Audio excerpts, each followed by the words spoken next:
Hello guys! Magandang hapon sa inyong lahat. Ang this is your guest from Masagri Channel, a faith healer, also matarder. So ngayong hapon na to, tigyan natin sabihin sa inyo ng ating mga gabay. So this is a monthly gabay for the month of July 2025 for the sign of Libra. So Libra, welcome sa my channel. Ano kayang messages, advices, and spirit guides ang ating masasaga for today's video? Kanina kayang energy or kaganapan sa buhay ng mga Libra signs ang ating mga hagilat. So guys, this reading is a general reading lamang nila at makaka-resonate. Kunin lamang po ang makaka-relate sa inyo and comment down below kung kaninong energy ang ating nasagot. And because don't forget to like and subscribe my channel and hit notification bell for more videos update. Kasi maraming salamat po sa mga walang sawang pagsuporta sa aking channel, lalo na ang dinag-skip ng adsaway pagpalain kayo ng Diyos at may kapalisiksik liglig-ligo umapaw na biyayang manang balik sa inyo. So let's see guys, what is the message sa'yo ng ating angel spirit for the sign of Libra. So let's see and watch this. Ano kaya kaganapan sa buhay ng mga Libra signs ang ating mga kagilap? Tutuklasin at bubulabugin natin. Angel spirit, please give me information pa. Ano kaya gusto sabihin sa ng ating mga baraha? So, there's the King of Coin. Practicality. Kailangan maging practical ka pagdating sa pag-manage ng pera. No? Or paghawak ng pera. Kailangan matuto kang may control na maayos. No? And of course, there's something, the Knight of Swords. Nagkakaroon ka ng anxiety, sleepless night, but that because of worries. No? Nangangamba ka, natatakot ka. No? Natatakot ka for possibilities dahil wala ka pang pinangahawakan sa ngayon. Let's see, nag-overthink at of course, nagiging paranoid ka. Now, and of course, there's something, the Page of Coin, no? Si invest wisely.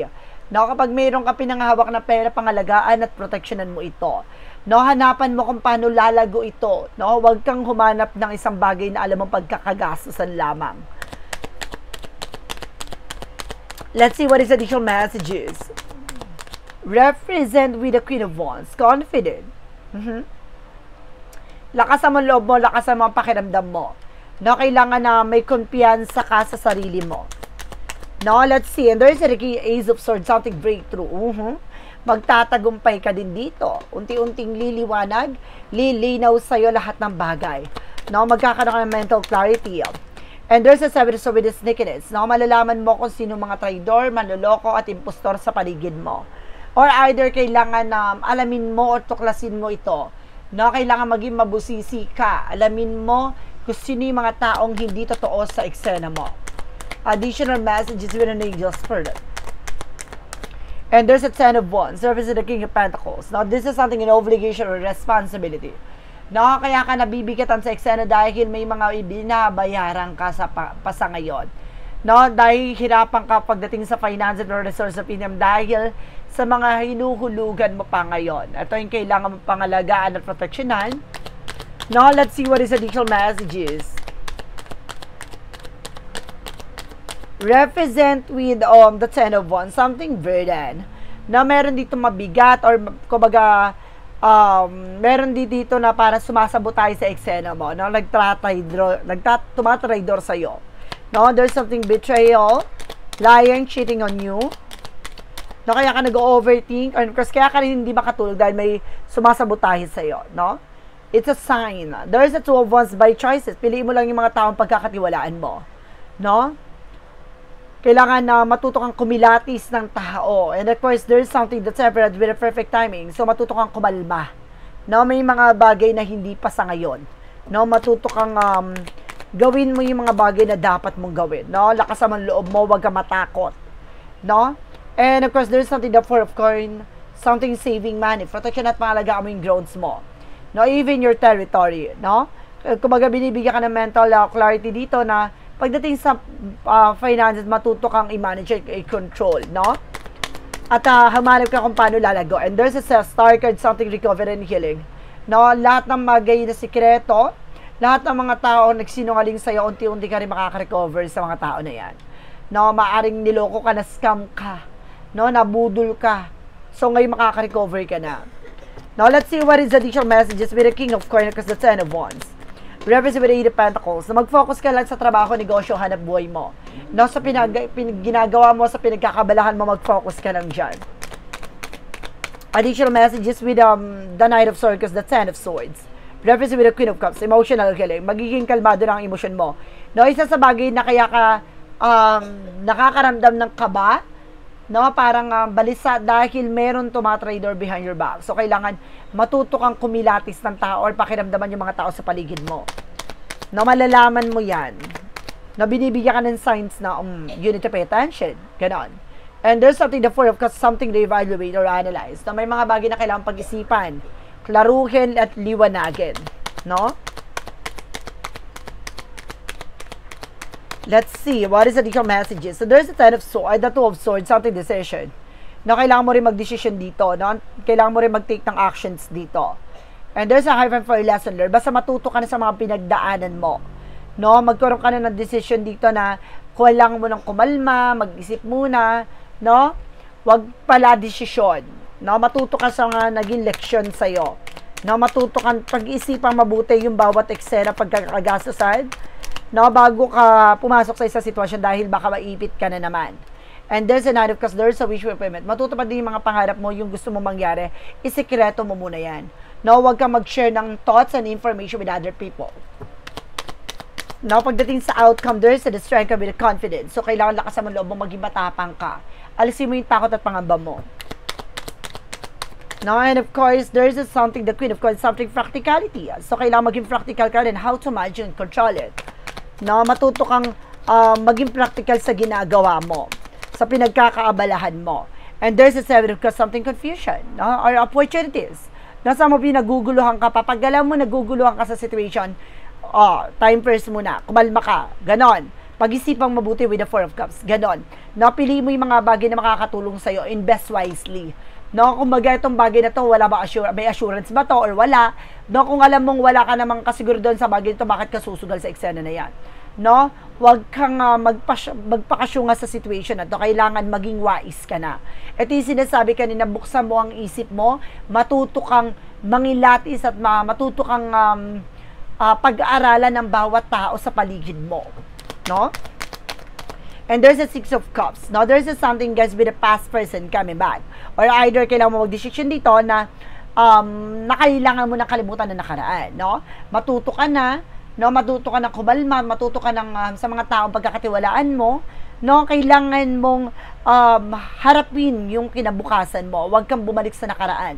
No? Pwede tayong matuto dahil sa aral na naging baon nito. No? Or naging kumbaga pamagat ng eksena ito or tumatak sa'yo, no? Ganon, kaya kailangan na matuto ka lang, no? Hindi mo kailangan isingkin yung sarili mo sa situation na yan ng pangmatagalan. So, you need to moving forward, no? Hanapin mo kung saan ka lalago o saan ka lalakas. Additional messages. And represent with it, page of one something good news. But definitely, guys, magkakaroon ng bagong eksena. No, panibagong eksena, bagong simula. There's a new message, phone call and messages and email. And there's something, the Two of Coins. So, something balanced. Timbangin mo yung mga bagay na alam mong mahalaga sa'yo. At the same time, yung mga tao, no? Matuto ka maging mabusisi, no? Maging mapagmatsyag, no? Buksan ang iyong mata at isip sa pagbabasa ng mga tao sa paligid mo. No? Hindi lahat ng mga taong nakangiti sa harap mo ay walang sikretong ngit-ngit at galit sa'yo. Diba? Mamaya yung taong pinagkwentuhan mo, laki pala ng inggit sa'yo. So, just being aware. No? Kapag itong tao na to, lagi mo sinishare ng information and thoughts, tapos bilang nade-delay sa nagkakaroon ng cancellation, ibig sabihin, malaki ang inggit niya sa'yo. No? Pinagdadasal niya na maaaring bumagsak ka, hindi mo makuha yung bagay na yon. So, mas maganda yung magkaroon ng privacy sa buhay natin, no? Tahimik, at kumbaga walang nakikialam, no? So, let's see what is additional messages with an angel's prayer pagdating sa finances and career, love life at kalusugan mo. Let's watch this. Pagdating sa finances and career, eto na yan. Before anything else, syempre, shuffle muna natin, no? Okay, for finances and career, so there is something, a Six of Pentacles. Wow, magtutuloy-tuloy na rin about sa finances. There's a give and take. Wow. No, kung may binigay ka, may matatanggap ka. Ganon. No, and there's something the Knight of Swords, bibilis ang takbo ng sitwasyon. No? There's a speed up. Bibilis na yung process, no? And this is something, the Three of Cups, something celebration, maraming celebration na magaganap. No, and there's the word. Some of you, no, magtatagumpay ka, papasa ka, no, sa ina-applyan mong trabaho, or maaaring nag-enroll ka from somewhat, no, kailangan lakasan mo loob mo. And there's a Ten of Coins, something, a long term, na magkakaroon ng long-term success and long-term investment, financial security, pang matagalan, and the Ace of Cups, no, a new love, oh my God. Ibig sabihin dito, kaugnay ng career mo ay love life. So, it means, no, maaari magkaroon ng partnership pagdating sa business, sa negosyo, sa trabaho. And of course, there's something Ace of Cups for passion. Kailangan gawin mo tong bagay na to dahil gusto mo. No, kung gusto mo magbukas ng negosyo, dapat gusto mo yung ginagawa mo. Even sa negosyo, trabaho, ganun siya. No? Kung a-apply ka ng trabaho, dapat meron kang knowledge, thoughts, at dedications, and confidence sa ginagawa mo, no? Kailangan may consistency ka, no? Hindi pwede pa bago-bago yung isip mo at plano mo, no? Kailangan tuloy-tuloy mo yon. Now, what is additional messages? Na pagdating naman tayo sa love life, so there's something that judgment, no? There's a wake of call, or pay attention, no? Kumbaga ginigising sa katotohanan na kailangan mo mag-pay attention pagdating sa love life. And of course, there's a Four of Swords, something or rest and intuitions, no? Pinapaalalahanan kayo person may gayuma. Oh. No, hindi kayo makatulog, balisa kayo. And there's a chart card. You need to take an action from this. So, kailangan mong kumilos. Gumalaw. And there's a Nine of Coins, something a blossoming. May paglago ang iyong pagsasama at ang iyong relasyon. And there's a Devil card. Sabi ko na nga ba, mayroon ditong black magic or something gayuma. And there's a Hierophant. May hidden agenda. Ibig sabihin nito, sa likod nito may misteryo sa nangyayari sa buhay ng dalawa. Kaya lagi kayo nag-aaway, nagbabangayan, you know? Kumbaga konting bagay lang, lalaki na, gano'n. No, pag kayo nagtatabi or nagkakaroon kayo ng pag-collaborations para kayong pinagsasabong. Pagdating sa kalusugan mo, let's see. And of course, there's something, the Seven of Coins, something harvest moment, so ibig sabihin cause and effect. Consequences. So, ibig sabihin ko, naging mabuti sa sarili mo, sa katawan mo, magiging maayos sa kalusugan mo. So, kung hindi ikaw ay naging mabuti at puro unhealthy foods yung kinain mo, so ano pa yung minihintay mo, diba? Kumbaga, kailangan na matuto ka na, no? Parang nakita ko dito, guys, no? Parang ang dami mong iniisip. At the same time, iwas ka sa mga more on, parang nagiging stress reliever, may matatamis, tantanan mo. Hindi nakakatulong. There's a Knight of Cups. Now, there's something an offer. Miwas ka sa mga bigay-bigay ng pagkain. And there's a Three of Swords. Sabi ko na nga ba, may naiinggit sa inyo eh. And there's a Ten of Cups with a happiness. By the end of the time, magiging masaya at magiging maayos ang kalusugan nyo. May mga disappointment lang. Umiiwas ka sa mga bagay na alam mong pagsisisihan mo. Sa huli, no, yung mga alak, yung mga iniinom mo kung ano-ano, no, baka mahilig ka sa milk tea, sa mga coffee, sa mga alak, ganon. And there's a Page of Cups, no, makinig ka sa intuitions mo. Hindi ka ililigaw ng barahan na to or yung mga gabay. No, binibigyan ka ng mensahe na you need to pay attention pagdating sa health lifestyle mo, healthier lifestyle, ganon. So, let's see what is the additional messages with a magical fair messages, advices, and of course, pick a card, yes or no. No, kung bago ka sa channel ko, ang pick a card, yes or no, no, pwede ka magtanong. Isa lang ang magiging sagot dyan. Within 1, 2, or 3. Pipili ka lang ng isa, comment down below. Kung ano number na pili mo, then of course, malalaman mo yan sa dulo ng reading na to. Kung ano yung magiging sagot, no, doon sa napili mong number. No? Kung ano yung sagot na yun, that of course, ano magiging sagot doon sa tanong mo. So, let's watch this. With a magical fair messages, represent what?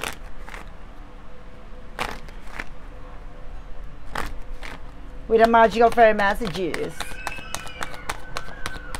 represent walking away. So, may mga bagay na kailangan mong talikuran, pakawalan, bitawan. Leave the unhealthy situation, no? Even lifestyle. And there's a business venture. So, kasi, kailangan mo magtiwala, no? Sa mga bagong ibibigay sa'yo, trabaho man yan or negosyo, or magandang kapalaran pagdating sa negosyo. And there's a love life, no? Malaking factor talaga sa reading mo ang pag-ibig, no? So let's see what is the additional messages. Now with an Eagle Spirit. And of course, there's the Ace of Water. You are dealing with the Ace of Water, Pisces, Cancer, Scorpio.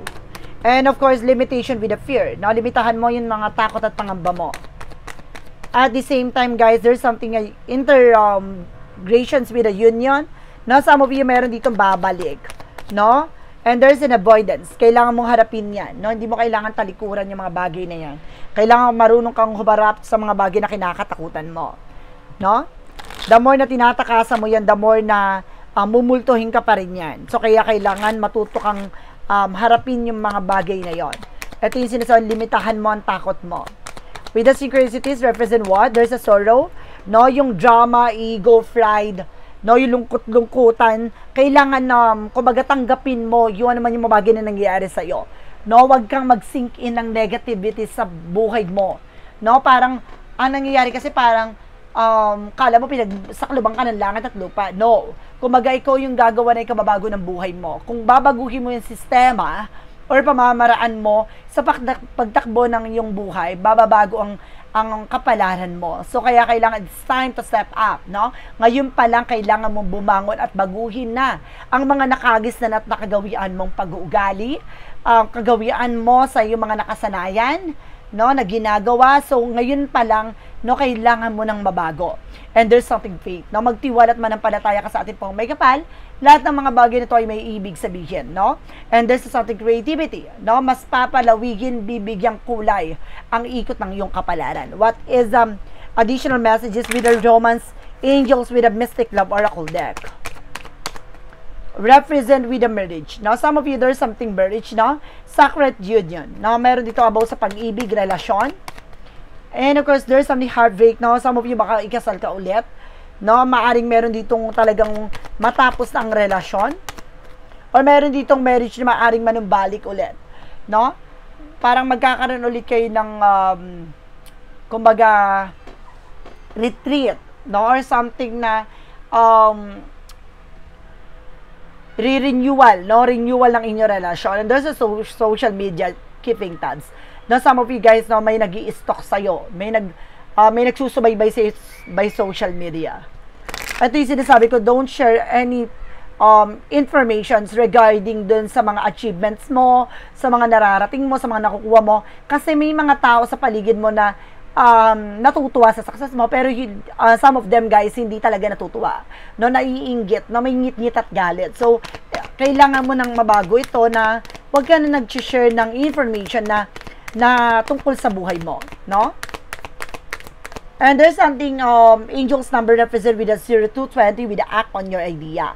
No, you have the benefits of a good fortune, and if you use your wise judgment, you can do anything in this place. You can reach new heights. You should act on your potential when you see this pattern, since that what your plant will grow. You're about to experience a spectacular accent. Sorry. Ibig sabihin dito, lahat ng bagay nito mararanasan mo sa hindi mo inaadyang pagkakataon.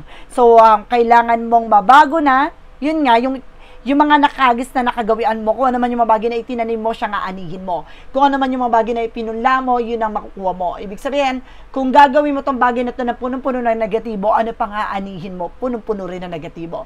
So, ngayon pa lang mag-isip ka ng bagay na positibo. No, at magiging positibo ang kalalabasan nito.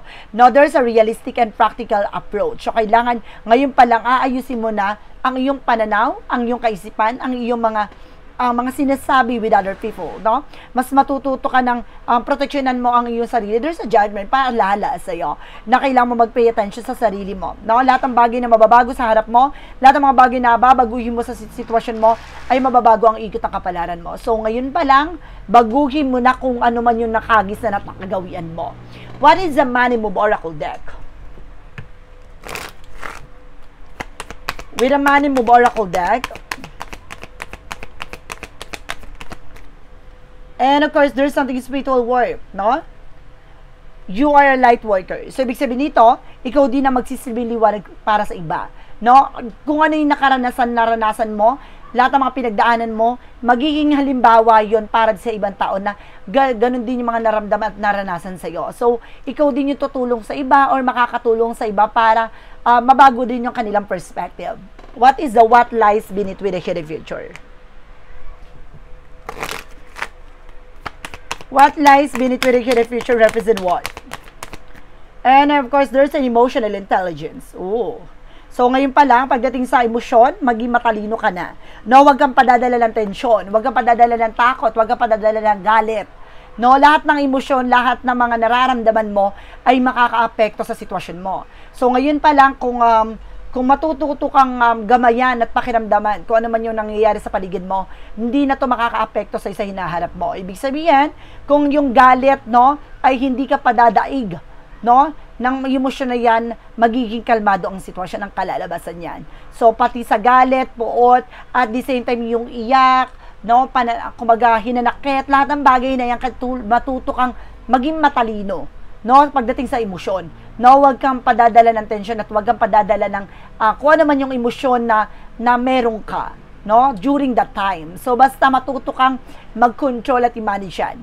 So, let's see what is your shadow work represent what. No, mabilis kang masaktan, mabilis kang magalit, mabilis kang mainis. Yun yung bagay na kailangan mo mabago sa buhay mo. What is your shadow work represent what? The shadow work represent with a battle within. So, see, inner conflict resolution. The greater war you wage is against yourself. So, see, diba? Ang tunay na kalaban mo dito ay kundi ang sarili mo. Diba? Dahil ikaw yung magdadala sa komplikasyon sa sarili mo dahil sa action and decisions mo. No? What is the clarifying for love situation? Ngayon pa lang, kung mababago mo na ang iyong kaisipan, pananaw, attitude, and of course, discipline, no, mababago talaga ikot ang kapalaran mo. No? May nasa-sense kasi ako mataas ang pride at mataas ang ego. No? Yun yung kailangan mabago na. No, dapat buksan mo ang isip mo, matuto tayo tumanggap ng pagkakamali, ng kabiguan, ng mga bagay na dapat nating matutunan. No, minsan kasi kumbaga alam na natin na mali, minsan hinahanapin natin ng baluktot na dahilan. No, kailangan natin kumbaga tignan yung brighter side of situation. No, yung even yung mga sinasabi nila, there's something advices and messages for you na matuto tayong tumanggap. Dahil itong bagay na to ay makakatulong sa atin, no? Itong bagay na to ay maaari magbibigay ng pagbabago sa buhay natin. Ganon. Dapat baguhin mo na yung pananaw mo na hindi ka dapat nagpapapekto at hindi ka nagpapadala ng tension at damdamin mo. Clarifying for love situation. And of course, there's something lone path.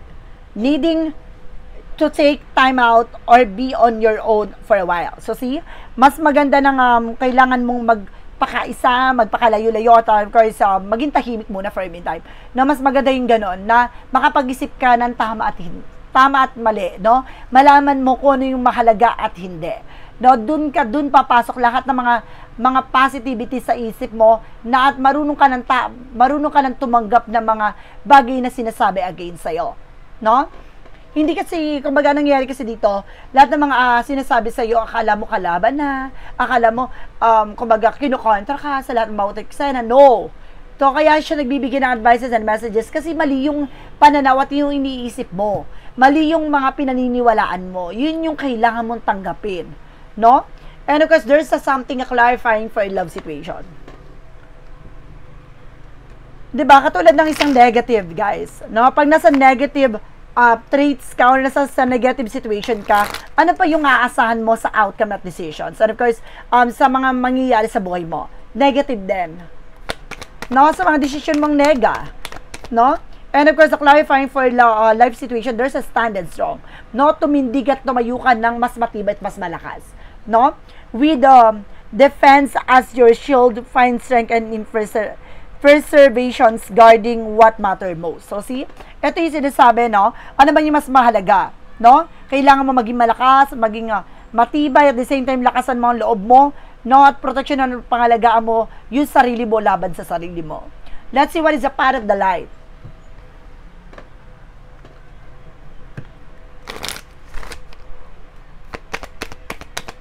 Kaya pala mayroong avoidance eh. No, baka mahilig kang tumakas. No? Tumakas sa mga takot mo. No, kailangan harapin mo 'yan. Marunong kumbaga madalas kang umiiwas, so hindi ganon. No, alisin mo yung takot na 'yan. Harapin mo 'yan. Energetic action. I focus on my heart. I take meaningful action in the present moment. For things I cannot change, I release them, placing my trust in a God place and a God plans. In surrendering, I find peace and empowerment. So see, ito, mas pinapalakas ang loob mo, no, na kumilos at baguhin na kung ano man yung mga bagay na pinaniniwalaan mo. No, magkakaroon ng, kumbaga, mas makabuluhan at mas makahulugan to, na mismo manggagaling sa puso mo ang totoong nilalaman. No? So guys, let's see what is a pick a card, yes or no. So let's watch this. Okay, let's start with the number 1. Now, with a yes or no pick a card, anong chika sa'yo ng ating gabay? Sino yung nakapili na number 1 na to na yon? This is a monthly gabay, guys. Riding stars, first blush, bursting out of the scene. So, see, ito na yung umpisa ng pagsibol at paglago mo. No? Sisibol na, lalago na, mamumulaklak na. No? At yes, tama ang nasa isip mo. No? Kailangan mo nang kumawala sa comfort zone mo. Kailangan mo nang kumawala sa mga bagay na alam mo nagbibigay takot at pangamba sa'yo. Number 2, there's a no. Not ready to get started, plans aren't fully formed. So see, hanggat hindi ka pa handa, no, hindi magiging magandang kalalabasan nito. No, matuto ka maghintay ng tama pagkakataon. Huwag mong pilitin, no? Huwag mong puwersahin. Number 3, there's a yes. It's good investment getting paid, saving up. So, ngayon pa lang, no, hanapin mo kung sa kalalago, no? Maging mas matalino ka ngayon at kung ano man yung mabagay na pinundar mo at kung ano man yung mabagay na pinag-ipunan at of course, pinagtabihan mo, na pinaglaanan mo, mayaanihin kang mas malago at mas masagana. So, guys, this is a monthly gabay for the month of July 2025 for the sign of Libra. So, Libra, maraming salamat po for this wonderful reading. So, once again, this reading is a general reading lamang nila at makaka-resonate. Kunin lamang po ang makaka-relate sa inyo and comment down below kung kaninong energy ang ating nasagot. And because don't forget to like and subscribe my channel and hit the notification bell for more videos update. Kasi maraming salamat po sa mga walang sawang pagsuporta sa aking channel. Lalo-lalo na ang dirigyan sikap ng adsaway pagpalain kayo ng Diyos at may kapalit siksik umapaw na biyayang manabalik sa inyo. Maraming salamat po. And see you in the next video. Bye-bye and babush.